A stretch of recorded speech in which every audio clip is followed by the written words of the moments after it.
Welcome to my channel. Don't forget to like and subscribe. Let me live here, and I'll give you things no human woman can give you. The pleading alien woman. The knock came just as he was pouring himself a cup of lukewarm instant coffee, the kind that tasted faintly like regret and burnt rubber.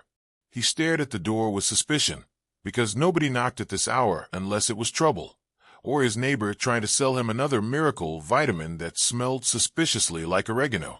He set the mug down, wiped his hand on his pajama pants, and opened the door. She stood there, framed by the faint glow of the porch light, breathing hard as if she had been running for miles. At first glance, she looked like any other woman, except for her ears, long, elegant, tapering to delicate points that twitched faintly in the night breeze. Her eyes shimmered as though small stars had been trapped inside them. He blinked and wondered if maybe he'd finally poison himself with too much cheap coffee. "Please," she whispered, her voice trembling. "Let me stay here. I can give you things no human woman can give you." He coughed loudly, nearly choking on his own saliva, and stammered, Whoa, you can't just show up at my doorstep at midnight and start a sales pitch like that. What are you, some kind of intergalactic door-to-door vendor?" Her ears drooped slightly, and she looked genuinely confused. "Vendor? I do not sell. I offer." "Yeah, well, that's exactly what the last guy said before he tried to sell me an extended car warranty I don't need," he muttered, leaning on the doorframe. "Look, lady, I don't know what cosplay convention you escaped from, but—" She stepped forward, desperation flickering across her glowing eyes. "Not cosplay. I escaped from them." She jerked her head toward the sky, where the stars twinkled innocently, as if pretending not to be involved. "Uh-huh," he said, rubbing the bridge of his nose. "So let me guess. Aliens chasing you. You're on the run. You just happened to land in front of my house, instead of literally anywhere else in the galaxy?" "Yes," she cried, relief flooding her voice. "You understand." He groaned. That was sarcasm, not understanding. Still, something about her trembling form and the way her ears twitched in time with her shallow breathing tugged at him. Against his better judgment, he opened the door wider. "Fine. You've got 5 minutes to explain yourself before I call." "Police?" she interjected, tilting her head. "Do not call them. They will only make things worse. Their small metal sticks cannot protect you from what hunts me." "Small metal sticks? You mean guns?" "Yes, those." She wrinkled her nose, as if the word itself had a bad smell. "Great. She knows about guns." "Perfect," he muttered, ushering her inside. The moment she stepped over the threshold, the lights in the living room flickered. His TV turned on by itself, blasting a cooking show about deep-fried butter. She looked around innocently. "Your home welcomes me. It sings." "That's not singing. That's Channel 57. He grumbled, fumbling for the remote. "Do you come with a manual, or should I just expect my entire house to develop a personality now?" She wandered to the couch, running her fingers across the fabric like it was some rare treasure. Then she sat stiffly, like someone who had read about chairs in a textbook, but never actually used one. He eyed her cautiously. "So, long ears, glowing eyes. Makes my appliances act like they're possessed. You sure you're not just some very elaborate prank?" She frowned, her glowing eyes dimming slightly. "I risked everything to come here. I do not prank." "Fair enough. You don't look like the prank type. More like the accidentally electrocute the toaster type." As if on cue, the toaster in the kitchen sparked violently. She winced. "That was not me." "Probably." He pinched the bridge of his nose. "Fantastic. Aliens, intergalactic bounty hunters, exploding appliances. And I thought the worst part of my night was going to be running out of coffee." Her ears perked up again, curiosity replacing fear for just a moment. "Coffee. This is the bitter-smelling brown liquid in your mug." He glanced toward the half-empty cup on the counter. "Yeah. Want some?" She nodded eagerly. He poured her a cup, and she sipped it without hesitation. Her face contorted instantly, ears twitching wildly. This tastes like sadness wrapped in fire." He snorted into his sleeve. "Yeah, that's instant coffee for you." She blinked, still coughing. And humans drink this willingly. Only the brave ones. For the first time since she appeared, she laughed, a bright, ringing sound that made the flickering lights steady themselves for just a moment. He found himself smiling despite everything. "So," he said, scratching the back of his neck awkwardly, "if I let you stay here, what exactly do I get out of it, other than broken appliances and a critique of my terrible taste in coffee?" Her glowing eyes softened. "I will give you wonders no human woman can. Knowledge of the stars, the power to hear the songs of other worlds, companionship that defies time." He raised an eyebrow. "And you're sure you're not just trying to get out of paying rent?" Her ears twitched again, and she tilted her head. "Rent? Is this another small metal stick?" He groaned, sinking into the recliner across from her. "This is going to be a long night." The window rattled suddenly, as if something outside had brushed against it. She stiffened, eyes glowing brighter, ears standing tall. "They are near," she whispered. He sighed, muttering to himself, "Of course they are. Because why wouldn't the universe decide to dump alien drama on my doorstep tonight?" She met his eyes with quiet desperation. "Please, let me live here." He stared back, torn between slamming the door on this bizarre nightmare or giving in to the pleading of a strange, glowing-eyed woman who made his toaster explode.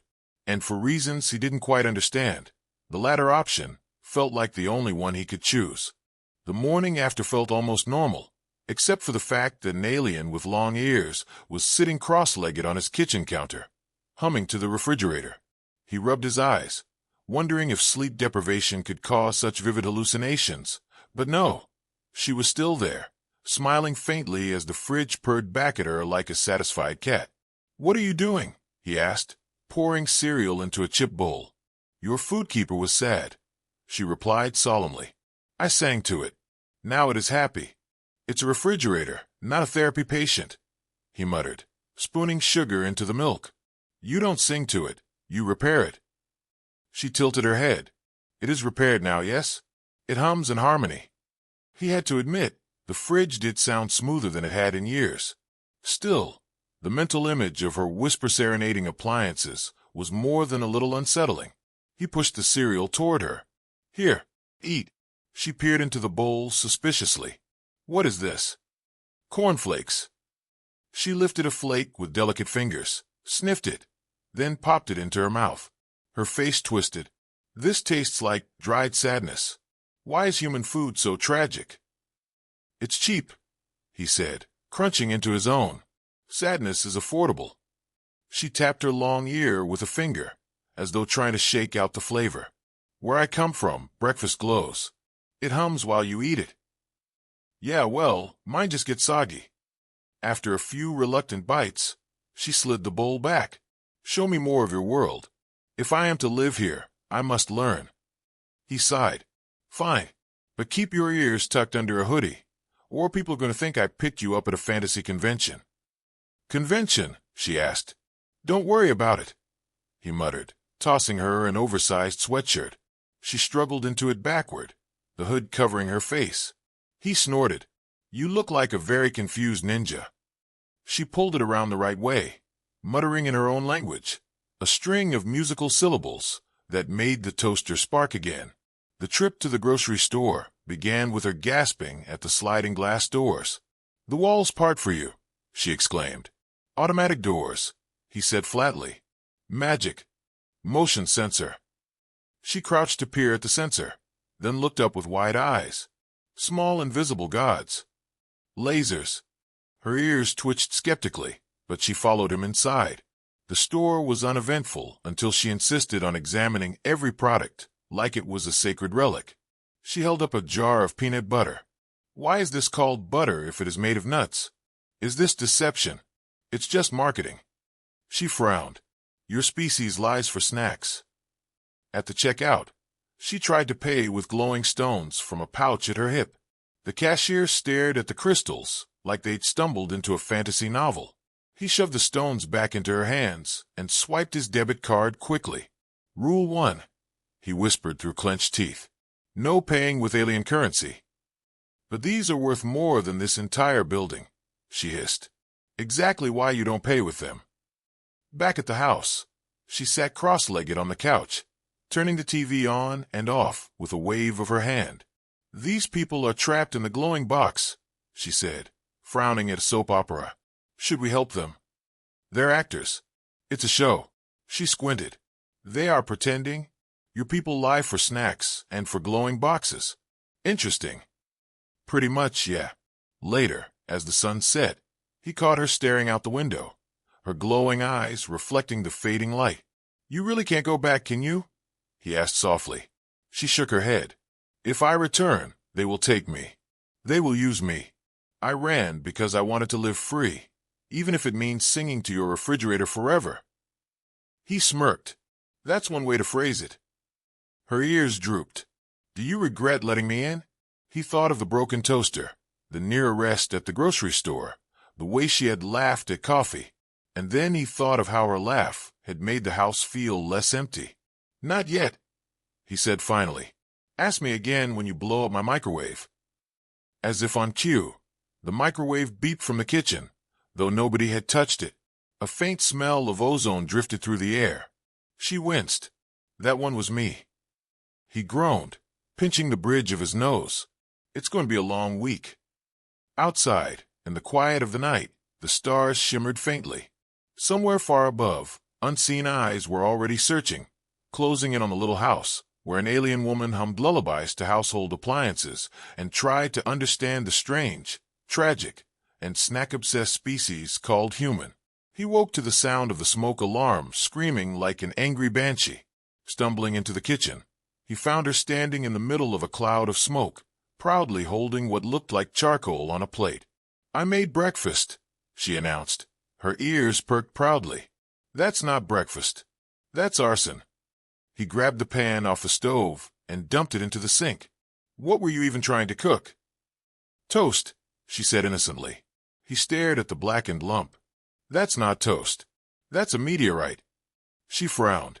On my world, we eat stones warmed by the sun. I assumed this was similar. Yeah, well, Earth toast doesn't need to be weaponized. He fanned the smoke detector with a dish towel until it shut up. When the haze cleared, she was already munching on the burnt remains, crunching it like brittle glass. Delicious, she said between bites. He shuddered. You're going to break a tooth. Or my house. Later that day, the television crackled with static. He slapped the side of it, muttering about the cable company. But she stood frozen, eyes glowing brighter than usual. They are close, she whispered. Who's close? She pointed at the static-filled screen. The distorted images twisted into shapes, dark ships gliding across a starless sky, symbols etched in alien script. He rubbed his eyes. When he looked again, it was back to static. Okay, either I'm hallucinating or my TV just got hijacked by the Sci-Fi channel. She gripped his wrist with cold fingers. They are searching. They use signals to trace me. Your glowing box is their mirror. You mean they're watching us through my TV? Great. I always wanted to star in the world's worst reality show. Her ears twitched nervously. We must shield your home. Shield? Lady, I barely pay my electric bill. I don't have a budget for intergalactic home security. She ignored him and pressed her palms against the wall. The lights flickered, and a faint hum vibrated through the floor. He felt it in his teeth, like standing too close to a giant speaker. Then everything went still. There, she said, panting slightly. They will not see us for a while. He rubbed his jaw. Congratulations. You've just turned my house into a tinfoil hat. That evening, he caught her crouched in the backyard, staring at the sky. You really think they'll find you here? He asked. They always find, she murmured. They smell freedom like smoke. He sat beside her, handing her a soda can. She popped it open, startled by the fizz, then nearly dropped it when the foam spilled onto her fingers. It's alive, she yelped. It's carbonated, he corrected. She studied the bubbling liquid, then took a sip. Her ears twitched rapidly, and she gasped. This is happiness in liquid form. Why did you not give me this instead of the bitter sadness drink? Because I was saving it for myself, he grumbled. She finished the can in 3 gulps and licked her fingers. I will need more of this soda. He rolled his eyes. Great. Addicted in one sip. At this rate, you'll be a regular human in no time. That night, the window rattled again. This time, he saw it too. A shimmer in the air outside, like heat waves bending the stars. Shapes moved within it, flickering in and out of existence. His stomach dropped. You're kidding me, he muttered. They're really out there. She grabbed his arm, her eyes glowing fiercely. Do not open the door. Why would I open the door? I'm not an idiot. There was a knock. 3 slow, deliberate raps that echoed through the house. He froze. They knock now. What are they, polite invaders? She shook her head. They are mocking us. The knocking came again, louder. He whispered. What do they want? Me, she said simply. Always me. The lights flickered once more. He heard the hum of the refrigerator grow deeper, resonant, as if the appliances themselves were preparing for battle. Don't tell me the fridge is on your side now, he muttered. It likes me, she said, completely serious. The knock came a third time, rattling the walls. He grabbed a broom, brandishing it like a sword. She blinked at him. You intend to fight galactic hunters with a stick? He shrugged. It's either this or a frying pan. For the first time that night, she laughed again, that bright sound that seemed to hold back the fear. Perhaps you are braver than I thought. Brave? No. Stupid. Definitely. The knocking stopped. Silence pressed against the windows. He exhaled slowly.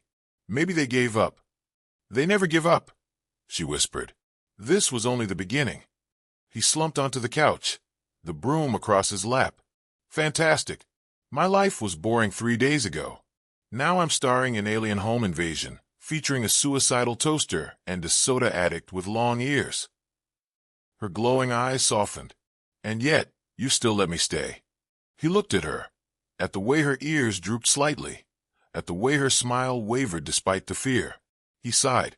Yeah, well, I guess I'm a sucker for cosmic trouble. He shoved clothes into a backpack, muttering curses under his breath.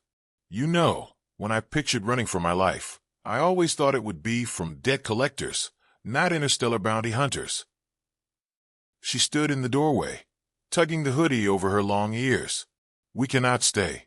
Their probes will break through my shield soon. Probes? Great. Just what every man wants in his backyard. He zipped the bag shut. So where do we go? Walmart. Space Vegas. Please tell me you have a plan that doesn't end with me being vaporized.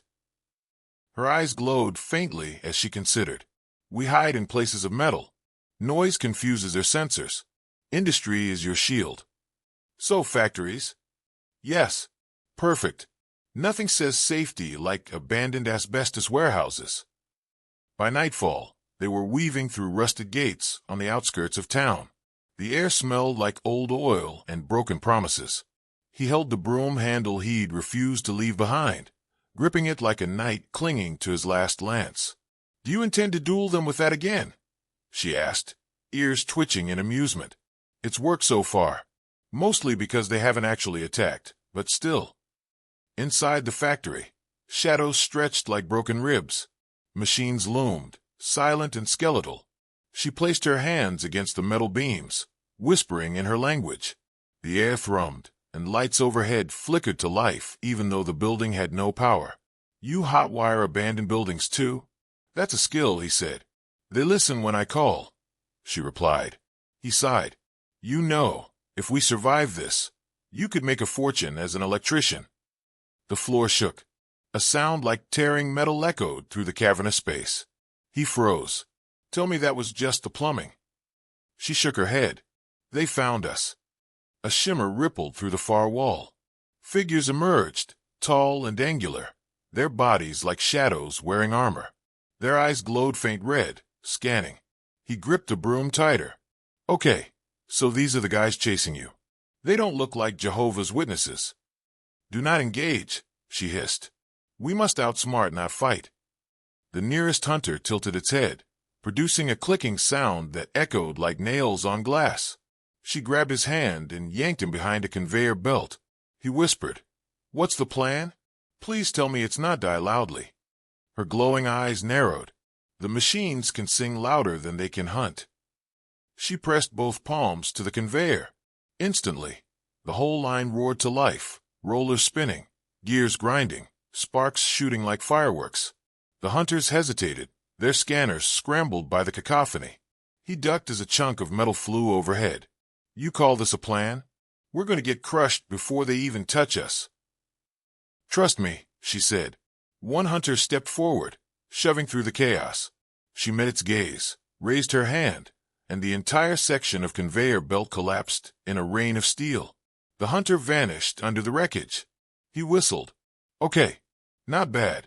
Remind me never to make you mad during furniture assembly." Another hunter emerged from the shimmer, claws extended. He swung the broom wildly. It bounced off the creature's shoulder with a dull thunk. It turned, unimpressed. "Yeah," he muttered. "Didn't think that would work." The alien woman seized his wrist again. "Run!" They bolted through a maze of rusted machinery, the hunters in pursuit. Sparks followed them, machines shrieking awake in her wake as though the factory itself fought on their side. They burst out onto a catwalk overlooking the factory floor. Below, the hunters swarmed like shadows stretching upward. He glanced at her, panting. "Any brilliant ideas?" She looked at the control panel. "Yes, gravity." Before he could argue, she slammed her palm onto the panel. The catwalk shuddered violently and collapsed, dropping them into a tangled net of chains. The hunters leapt after them, but the chains writhed alive, tightening around the shadows until they vanished with a hiss.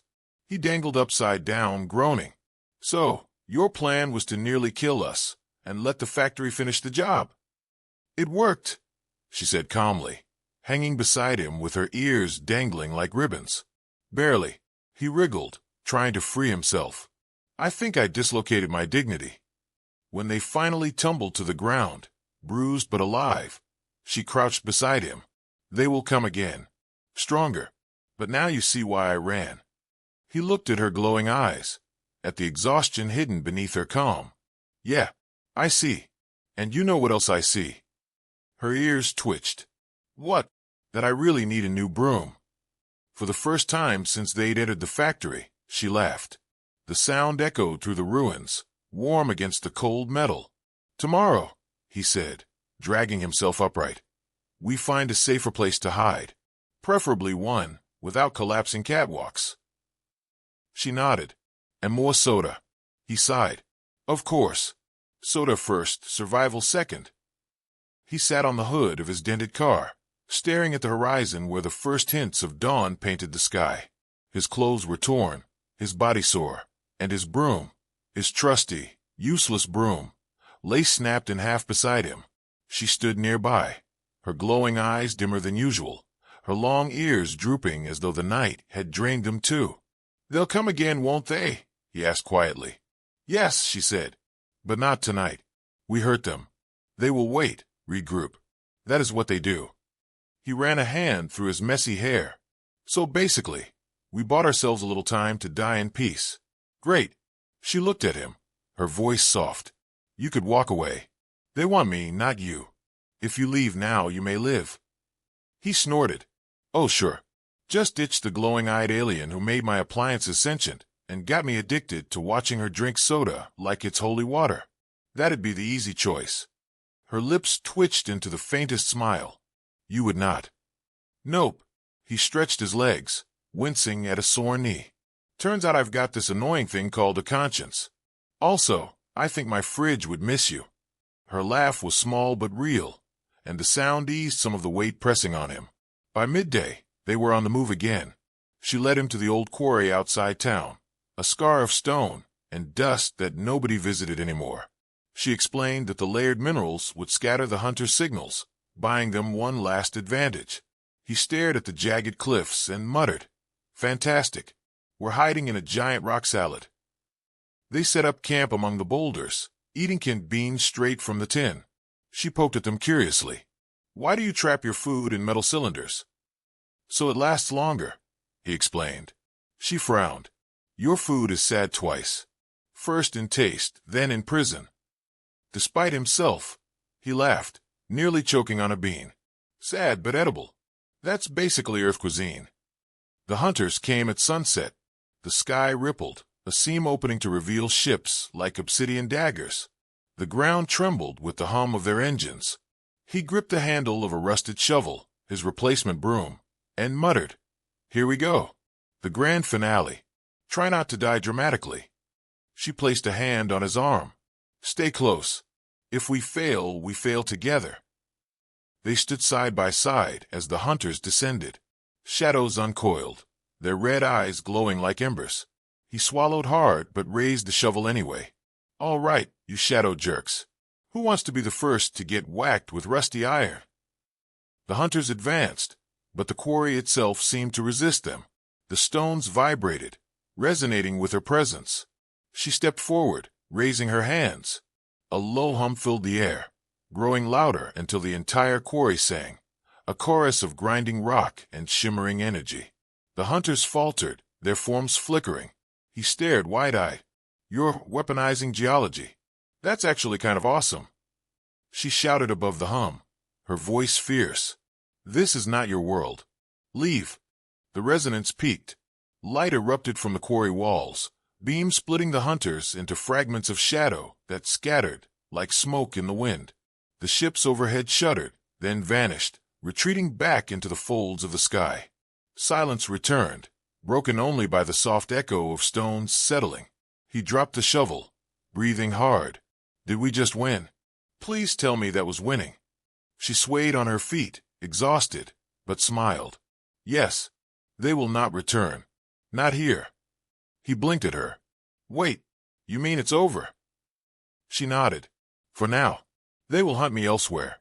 But here you are safe." He frowned. "Hold on. We are safe.